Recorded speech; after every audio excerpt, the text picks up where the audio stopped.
Hai kerabat Phoenix, berjumpa kembali di rubrik KFC, Kicau Phoenix Ceria. Pada kesempatan kali ini, Aryan akan membawamu berpetualang dengan mengulas novel Dunia Sophie. Agar lebih mudah memahami, Aryan akan membeberkan dengan menyebutkan poin terpenting dari novel Dunia Sophie ini. Pertama, secara umum, Dunia Sophie, karangan Justin Carter, pria kelahiran Norwegia 8 Agustus 1952 ini, merupakan novel filsafat dengan kemasan ilustrasi yang mudah dipahami karena memiliki sajian bahasa yang ringan dan familiar dalam kehidupan kita sehari-hari. Yang kedua, novel Dunia Sophie ini cukup lengkap menjelaskan sejarah tradisi filsafat barat yang dimulai pada era Yunani kuno, di mana pada era ini kita akan menemukan tokoh-tokoh seperti Thales, Anaximenes, Socrates, Plato, Aristoteles, dan sejumlah yang lain. Dilanjut pada abad pertengahan dengan munculnya St. Augustine, St. Thomas Aquinas. Lalu pada zaman Renaissance atau kelahiran kembali, zaman pencerahan bagi Eropa untuk pertama kalinya setelah 1000 tahun dikungkung abad pertengahan yang kelam, kita akan mengetahui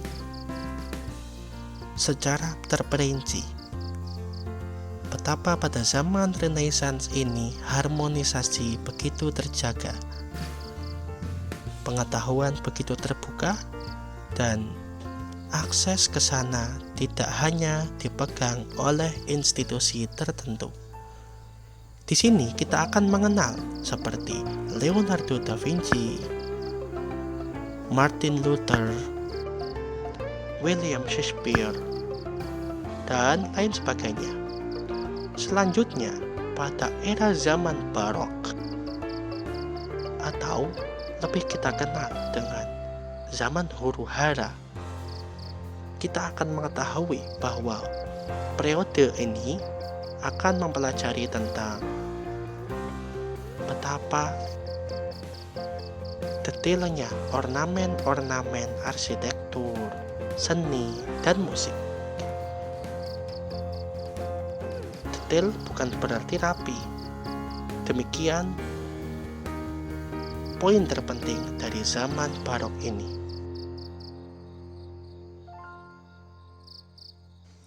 Descartes, Isaac Newton, Baruch Spinoza, dan sejumlah filsuf lainnya adalah nama legendaris dari zaman Barok ini.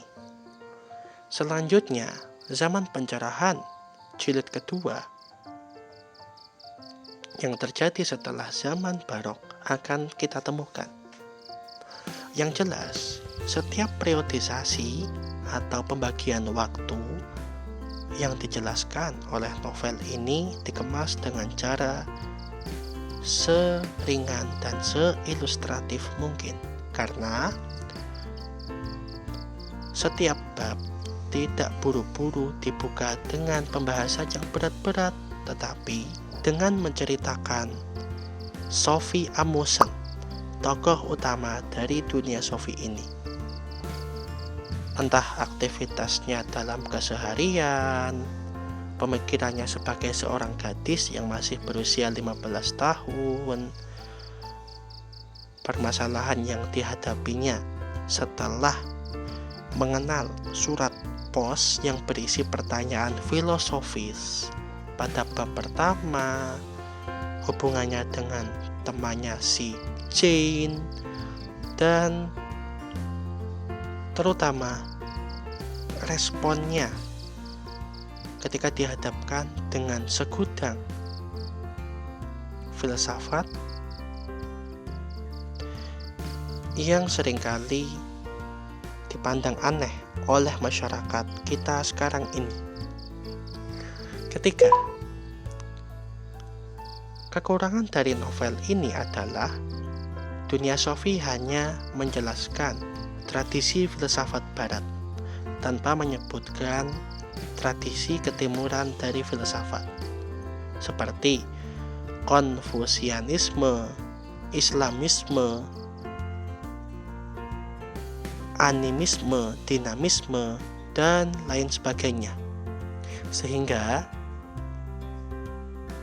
kita perlu mencari referensi tambahan untuk melengkapi penjelasan Dunia Sophie ini. Keempat, biarpun Dunia Sophie merupakan novel terjemahan, akan tetapi bahasa yang dibawakan mudah dipahami. Dari segi kebahasaan, Dunia Sophie diterjemahkan secara baik. Dan secara popularitas, Dunia Sophie disambut oleh dunia karena Dunia Sophie bisa dijadikan pengantar terbaik bagi seseorang yang ingin mulai belajar dasar-dasar filsafat. Demikian 4 poin penting dari Dunia Sophie yang ditulis oleh Jostein Gaarder, seorang intelektual dan penulis cerita anak-anak dari Norwegia.